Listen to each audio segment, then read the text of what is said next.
Welcome to Eggcellent Adventures, where I, your host Reec Swiney, take a step away from my duties as a radio and TV personality and give you a first-hand look at my other love, BlackYard Chickenz and homesteading. Take a listen to conversations I have with others who are in farming, homesteading, and connected brands. And some of those conversations go a little like this. She does say I have too much, though. She says I have too many, but I don't think I have enough. The chicken math started mathing. Yep, it's never ending. I only started with like 4 laying hens. Now I have over 100 chickens and geese and quail. So the first question we ask everybody that comes on to the Eggcellent Adventures, what was your old cluck moment? The first thing that comes to mind is when the first time I got locked inside one of my own chicken coops. We talk about the highs, the lows, and everything in between. Now let's see who's on this episode of Eggcellent Adventures. Welcome back to another episode of Eggcellent Adventures. Reec right here, 2025. This is our first episode of season 3. We have a super special guest, Jessica of Game Fowl Conservation. When you hear Game Fowl, sometimes we hear the stigma of it, but she's doing some incredible stuff. Really enjoy her social media pages. She's over a decade in the game of fowl. See what I did there? Anybody can choose that was great. Dad pun, but I want to get some background here at Eggcellent Adventures. We get to know other chicken people and find out their story, how they got into it, and then share some great information. So without further ado, Jessica, welcome to the show. Thank you so much for having me. I'm excited to be here, and I always am excited to share about game fowl. Cool. So let's get the elephant out the room first, and then we're going to get a little history and stuff like that. So people sometimes they hear game fowl, they think about people fighting chickens and cockfighting and all that type of stuff. When this is the furthest thing from what's going on when it comes down to your conservation in your organization. That's right. Yeah. So there are keepers that are called cockers, and they tend to use game fowl for their traditional purpose, but they have a lot of value as a homestead bird, and I just wanted to bring that back into the forefront. And some people are just totally unfamiliar that they still are out there and existing, because they're not something that you order from a hatchery, a local hatchery. Right. Never see their name. A little different. Some of those breeds that you have, right. They're really pretty birds, very strong looking birds, regal, if you will. They kind of sit up super straight, and even the females look like males in some cases. That's right. Yeah, and they kind of act like it. They'll do their little dance even on me. The females will. They love to interact with people, which is what really drew me to them to begin with, because I had regular chickens, and my regular chickens were always running from me, and I was like, come here, let's just be friends. Right. And love me, come on. And then I encountered this kind of game fowl mutt bird that was from a rescue. He was actually from a ring in Chicago that had been busted up, and they had adopted out these birds. And this bird ran into my arms, and I was like forever changed. I was like, well, this is it. This is the breed right here. That's a big difference from chickens running from you. Now they're running to you. Running to you, to be held. We take them for hikes. My husband will ice skate on our pond holding one of them, and they just seem totally at home. That's incredible stuff right there. So you guys out in the Midwest, right? We are. There's a blizzard currently, and it's supposed to be like -10 tonight. I really feel for you. I'm not even going to tell you what's been happening out here where I am in Georgia. I'm not going to. Oh my, yeah, no. I'm going to make you it's jealous. Not like that. So I do stand out among game fowl people, because not a lot of us are up here, because they're not really from a country that ever had this type of weather. So they do just fine here, though, although they're not happy about it sometimes. Neither am I. I'm not either, so I understand them. I might be a game fowl myself. So those birds are usually like from South America or a little bit south, right? So I raise Shamos, and they're Oriental game fowl. So they originated in Thailand, and now they're actually a protected breed in Japan. And Japan doesn't export them or anything. They're kept there, and they keep them from going extinct, really, because their purpose has shifted drastically over the last several decades. Got you. And you show your birds too. I see the purple ribbons. I see you know showing them off on IG. And I mean this in the most humble way possible. You just post pictures. I'm calling and showing off because they're beautiful birds. They are, and they're a lot of people have never seen them. So when I go to a show, an APA show, there will be 4-H kids, and that'll be like one of the last birds to check off their list that they've never seen this breed. Wow. So that's a highlight for me. It's cool. Now let's talk about the origin story. The bird runs into your arms. You start loving this particular breed or type of bird. And as you get into the research, you learn these birds are illegal in 42 states. This is going on. This is what's happening. This is what they've been bred for. So tell us a little bit about that journey. Boy, I'm a very stubborn person. So I think I set out, I wanted to do something that was different than everybody else. And I wanted to see that I could do it. You know, being in Wisconsin, that's kind of working against me. These are not birds that you can just have in a commingling coop safely because they're aggressive towards other birds. And there were a lot of things stacked it made it very clear why they had fallen out of favor and were on the critical list, on the Livestock Conservancy critical list. So I just wanted to go about keeping the hardest chicken I possibly could. Because why not? Why not make it a Rubik's That's kind Cube? of a theme in my life. Like, how can I make it harder on myself? And then I do it and I achieve. I love that. So tell me, like keeping. So obviously you said you can't keep them together. I've been to one game fowl place and they had like 50 little hutches, right? And every bird had their own hutches and they had their own area that they can go and couldn't go anywhere else. Yep. So it's obviously a lot easier in the Bantam version. It's also a lot easier in the South because people have these kind of open cages, or they put them on something called tie cords, which go around their leg, and it gives them this little range they can go and a little shelter to go inside. I don't have that option, and they're very large birds. Some of them 33 inches tall and 13, 14 pounds. So they have. That's crazy. Yeah.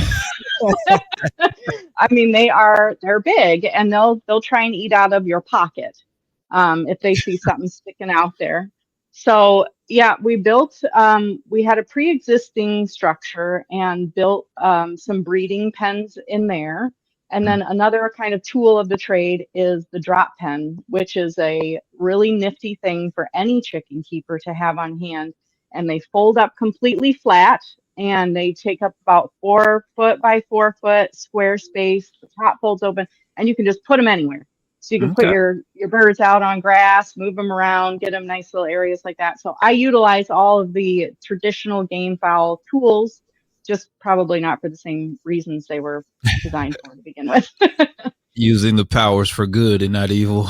Yes, using the powers for good. And, you know, the Livestock Conservancy, they're really into birds having a purpose. And since this bird's original purpose really is non-existent in our country anymore, you know, I do process our extra birds. That was like a huge step for me last year. It was something I'd never done before. You're doing like it's almost like pets, and then now you have to have a purpose for those pets. Yes, and they have really big personality, so it makes it really hard. I do not name birds until I've made it past that window. Nobody gets a name. Because that's the rule. That's the chicken rule, the chicken people rule. You name it, you can't process it. That's right. What are you supposed to do? You have to give it a proper burial, you know? We're running out of space out here for little stones. So there's a balance there, and that's kind of cool to look up traditional Asian recipes. They do use gamecocks, and it's considered like a delicacy and an honor for these birds after they've lived their life, and then they're put into these very healing soups and things that use ingredients that we're not really used to using, and birds we're not used to having as meat birds. Right. Is there a different taste that you can tell right off the bat just from the bird itself? So here, this is kind of part of my story that got me into chickens 10 years ago. I was vegan, Okay. I was vegan for many years because I was like a hippie and I just wanted everybody to love everybody. And I just didn't want to be responsible for all these horrible things I saw happen in factory farms and all this. So That I will said, turn well, you off from eating meat when you look at some of these videos and some of the practices that happen, right? Like in the meat industry, it's kind of degrading. it is. And I couldn't be honest. I couldn't honestly say, well, I just love animals, but I'm going to turn a blind eye to that part of it. Mm-hmm. So my solution to that was to get my own chickens. I was going to have my own eggs. And that's how it started 10 years ago. My own chickens, my own eggs. Right. And I'm going to take care of them. And then they're laying the eggs anyway. I'm not going to throw them out. Right. So then Right. I started Wait. eating eggs. And I have been a vegetarian up until I started this Shamo project where I felt ethically I couldn't put out these birds that were either had a defect or, somebody can't integrate them as a pet into their Right. flock. Mm-hmm. So I would be giving somebody a huge chore to just give them an extra male that I have. So Right. then I started eating meat because I raise my own birds. I know how they're taken care of, and they have one really bad day. Mm-hmm. Really bad. One And bad one bad moment, and then use it's that. over. It's over. I get that. I get that. Was that like a dramatic change for you because you hadn't eaten meat in so long, right? And then you say, you know what, I'm gonna do it. I've heard that when you get a meat that's kind of like farm to table, we know it's responsible. It doesn't have a bunch of junk in it, right? Right. That is almost as clean as eating vegetables. Right. I mean, it's got a lot of micronutrients I think that we take for granted. And I had some chronic um, tissue issues in my neck and my back from an old injury. And as soon as I started eating meat consistently, I stopped having this reoccurring injury. And so I Mhm. really do think that our bodies are designed, most people's bodies, at least mine was, to have this, as part of my diet, part of my life, even though it's not necessarily every day I'm taking a chicken out of the yard or anything. Right. But it's, it's become part of my life now. And I don't know what grocery store chickens really like. So Mm-hmm. I have nothing to compare it to. It's just, this is chicken to me, is your That's backyard. fine. Right. Yeah. I mean, it's probably the highest quality you can get anyway. Plus, it's regal chicken. Yes, it's a very fancy chicken. Barely fits in a crock pot. I can tell you 33 inches tall. That's like a mini ostrich. It's crazy. Yes. Most people who come here who don't know anything about it think that they're a weird breed of turkey. They don't even think they're chickens. I can see that, like the longer neck, bigger body. Yes. Yep. That's cool. They're interesting. They barely fit into all of the, the necessary things for processing chickens.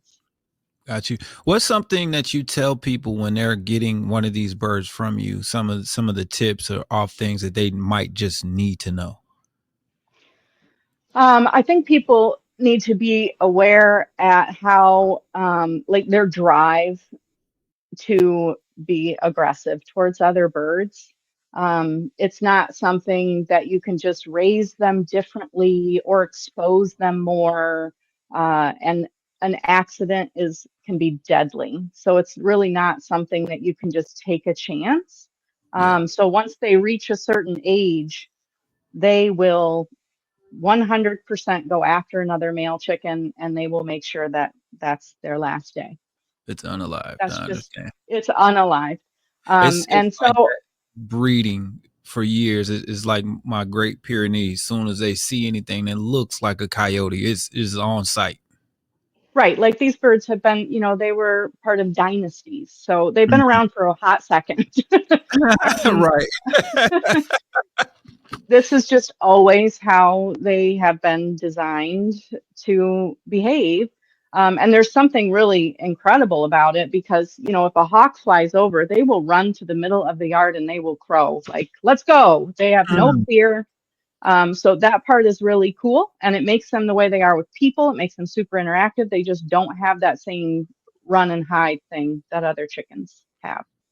Got you. So that's pretty big. And then, you're dealing with a big bird. And I think a lot of people want to have something special like for 4-H or for Mhm. But there's really a lot of accidents that can happen with a kid with a bird this tall, eyeballs and things. You don't get second chances.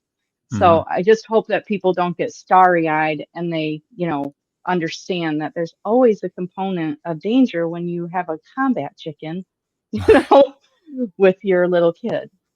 Right. I was kind of imagining them to be like mini emus. Is like, this bird had one kick and it could be a whole different day for you. That's right. I'm sure you've seen Useless Farm on Yeah, yeah. Instagram with her. Yeah. Everybody out you I follows mean, her yeah. I mean, you don't want Karen coming at you.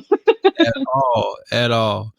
So, I know that, any given day, chickens are like people. Any given day, we can have a bad day and an accident can happen. But for Yeah. the most part, with people, with other animals, does it seem like they're pretty less aggressive, just more towards the birds? Yes, they're very funny. They love people. We work really hard to socialize them. I have an 11-year-old daughter. She Mhm. has one who is particularly fond of her, and Okay. that's the one that she shows and works with. But as a rule, she knows that being alone Mhm. is Doesn't against know. the rules at our place. Yeah, just in I love the case, because responsibility. Yeah. you never know. Yeah, and they're big animals. So, but other than that, yeah, and they'll go head to head with the cat, and the cat will whack them on the head, and they'll peck back, and they're just very funny, I quirky. get it. I love that. I mean, the same. I got an 8-year-old, and well, I got teenagers too, but the 8-year-old, she helps me a lot with the different animals, and she knows like don't get behind the pony. It's a cute Yeah, pony. We love the ponies, but don't walk behind the pony, because that's the danger zone. right. So don't go in there with the goats by yourself because as cute and cuddly as they are, if they think you have food, then you may get trampled. So Yes, they swarm you. Yeah, right. exactly. And but at the same time I love how she's able to show them and learn about the breeds and just have that responsibility. I've seen in my kids themselves, they just have become more responsible people now that they're dealing with these animals in this type of way and this type of care. Do you see that as well? Oh, yeah. And she swung from Seramas Mm-hmm. to showing Shamos. So Um, for those who may not know, if you're just listening, she went from Chihuahua sized chickens to Cane Corso sized chickens to Saint Bernard that's right. sized chickens. That's basically what happened. That's Yes, a big that's exactly what happened. And so, she gained a different level of respect. And then when you go to a show and you see, wow, I'm the only one that has this bird, and people are asking me questions. So it's given her the opportunity to, learn about them, be able to speak up about them, and a little bit about livestock conservancy and all these types of things, why we need to preserve genetics, yeah. because they're a valuable bird to have. We don't want to lose them. We could not recreate them out of other Mhm. breeds at this point. So she's So like that's a pretty cool. superstar at the shows. She's got the Oh yeah. Beyonce of chickens. I mean, this kid already is very, I mean, she wants to be a pole vaulting ventriloquist Irish dancer. So Okay. she's already just likes unusual things. Right. At that age, I wanted to be a dinosaur. So I mean, Yeah. light years ahead of me. Yeah. So I mean, she just enjoys having, I mean, what 11-year-old girl doesn't want a little extra attention? I mean, I can't name two. Yeah. Not. Yeah. Talk to me about the conservation and you getting into the actual business of it to making sure that these birds have a future. Okay, well, if we're talking about business as in making money, that doesn't happen with Oh chickens. no, I own chickens. I get it. Sell So all the I eggs I want. wish. Yes, still working on that. But my husband every once in a while will be like, "So were these going to turn a profit?" And like, We're not in it for the money. That's what you tell them. That's like the go-to line for things like this. We're not in it for the money. not in it for the money. This is a heart project, honey. Yeah. So I started the Game Fowl Conservation Network because I found it so difficult to find out information on these birds in general, like as a whole. There's American game fowl, Oriental game fowl, there's Bantam game fowl. And I found things to be kind of secretive and cryptic. So Mm, I just wanted a place for up and coming generation or people who are interested, who are just absolutely no association with their previous purpose to be able to find out, what it takes to keep them, that it's not impossible, that people are out there that do it and will answer questions. So it's kind of like a crowdsourcing website. We have a blog, we post resources. And then on Facebook, we're just there to answer people's questions to see if it's the right bird for them. That's great. That's a very responsible way to spread the word and spread the bird. Spread the bird. That is the goal. More people have to have them. Somebody said to me not long ago that, if there's not at least 5 breeders dedicated to a breed, they're really only one coop fire or heart attack away from being extinct. So yeah, getting them into people's hands that are really enthusiastic about them is pretty important. Are the females, I know you said they do their dance and everything like that too, but do they kind of get into it as much? They are horrible. They're like the worst high school girl clan you could imagine. Like, you are either friends, they either have like their friend, they're like, yeah, we're cool. But if somebody else comes in like, hey, you want to be friends with me too? They're like, absolutely not. We will rip you apart. That is okay. It's high school. All right. It is. It is. It makes them very fun. I mean, probably to some people, this sounds like way too much shifting, having to keep track, but it's very entertaining once you get a handle on what they're like. I can imagine it being something like Real Housewives of the Coop County or something like that. Oh, totally. Might have to change the name of my Instagram account. Like it. Real Shamos of Wisconsin. There you go. We'll be standing by for those episodes. So one question we always ask, and I usually do it in the beginning, but the season 3, we do it whenever we want to. What was your old cluck moment? The moment you realize, okay, I'm a chicken person. There's no going back now. I am a chicken person. I heard you ask some other people this, and I thought I can only pick one old cluck moment. I'm like clucking all the time. You can give me a couple. Why not? It's season 3. Give me 3. The main cluck moment. Let's see. That's tough, man. I used to keep parrots, and I loved parrots. I took in some foster parrots, macaws, had all these fun birds. And one, they're extremely loud. They're extremely needy. They're expensive.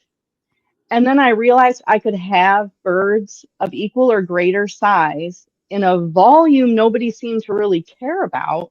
And I could just leave them out there. So I could just have all these cool colored magical birds that weren't super needy and didn't cost $2,000 a piece.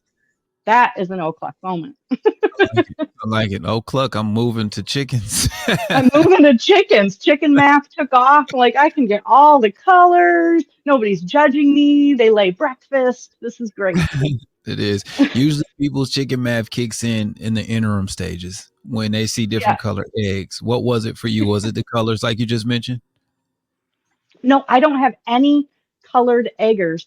But to see all of the fascinating differences in body type and like with the crests and all these different combs and all these different plumage, I just think it's really amazing when you look at like the phoenix with the extremely long tails and silkies, and these don't even look like the same species when you really put them next to each other. It's amazing. It really is. It really is. Yeah. Now you mentioned very early on that you guys are in a blizzard right now, a storm. It's -10. What are some coop care things that you do to prepare or winter prep, and when you're dealing with frigid temps? It's just awful. It's such an awful time. It's like buckets of water out of the house every day. Actually, yes. So this is one of the most innovative, simple tools I have, is that I have a big watering can that fits under my kitchen sink. And as I get my gear on in the morning, I turn that on. So I take all the birds out warm water in the morning, even though they have a heated, every coop has its own heated thing. They really appreciate having warm water in the morning. It warms them up really fast. And then I use sweeter heaters for, I have one in my main coop. It doesn't heat the coop. People get really panicky about it. It'll change the temperature too fast. Burn down Facebook. That's what happens. I mean, it's so bad. This one, you put your hand under it and you have to like count to 10 before you're like, oh yeah, I can feel some heat. So it warms just the bird that stands under it. And it doesn't warm the whole coop or the whole air. If the thing went out, they would be annoyed, but they wouldn't be dead. So they kind of rotate under that and they warm up whenever they want to. It keeps their feet warm. I obviously put a nice good layer of bedding in the winter so they're not just standing on, the cold Yeah. hard surface. Are you doing But deep litter? Just piling it on throughout the winter? I do not do deep litter because one time I ran into mites, and let me tell you, deep litter in the middle of winter with mites is absolutely a total nightmare. I never want to experience again. Oh, I can bet. Because there's just so much of it to take care of. And, it's like, oh, yeah, burn it. I'm like, well, I'll be standing out here for a week trying to smolder this, 5 bags of shavings away. So I do clean it out. And I have a poop deck on all of my coops and my breeding pens. So I can keep that area completely cleared and, rebed it down. Okay. I keep instead of doing a perch for my Shamos have like a shelf because they don't have feathers in the Okay. front. Oh, okay, So okay. so they can lay on that shelf and be completely covered, their whole stomach and those long legs. I can't have really a perch that helps them cover those gigantic legs. That makes sense. Okay. Yep. All right. Great stuff. We appreciate that. We always need that. What about diet? Is there any specific things that you add in or just diet in general? How long do you want this to be? Because I am so about poultry nutrition. Let's get into it then. Just at least give us the good points that people could walk away with. Because this is for those that are in it, 4, 5, 10 years in it, or for those that are just getting into it. And we can all pick up, like we all steal, right? We all steal each other's information and try to make it work for our own. Yes. And it's, these are not, of course, backyard chickens that are just laying you some eggs. I'm trying to breed the birds, and I'm Right. trying to breed a large, unusual bird that has a little higher nutrition requirements. Mhm. So I actually get my feed from Kraut Creek, which is a certified non-GMO feed company in Ohio. So I get like a pallet trucked in, and I have a little co-op group that all gets feed from me, other breeders. Makes sense. And it has the Fertrell breeder supplement in it. It has higher amino acid levels, which my birds need for feathering out. And it's something that people should be aware of, that different breeds do have different nutritional requirements, especially when you're breeding and trying to produce a little chick that's going to have the greatest genetic potential possible. So not just your backyard bird you want to lay some eggs. It's just a little extra. Right. Because in the nature of these are athletic birds that we're talking about. So, They are. sometimes they may need supplements just like us. We may need a little extra. That's exactly right. And with the cold, and you're asking them to kind of go through a life that's not natural for them. And you're asking them to breed and produce earlier than they ever would naturally as well, because our show season starts in September. And these birds don't really reach an adult size until they're around 8 months old. So showing them younger, you look like you're showing juveniles. So we have to hatch in January. Yes. So I'm hatching during blizzards and expecting them to be at peak performance when they're like trying to hibernate. Gotcha. So tell me, when you have an award-winning bird, right? Are you say, okay, this one is winning. This is the one that we want to try to hatch with and try to get other people, I guess, some of the offspring from this bird, but you can't really tell what color is gonna throw out, right? Oh no, I breed wheat and Shamos.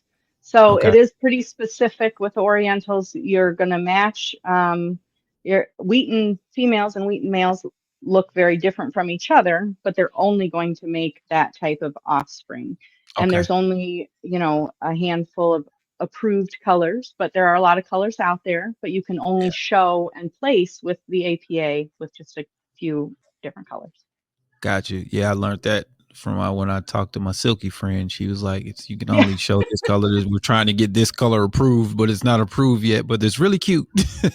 Yes, it's a whole thing. And with Orientals, again, because of the way they are, People probably often hear you have to have so many hens to go with one rooster, or else that rooster will overdo it on your hens. Right. But it's different with them. They mate single, so it's 1-to-1. Okay. And Is it they for don't life? overdo it.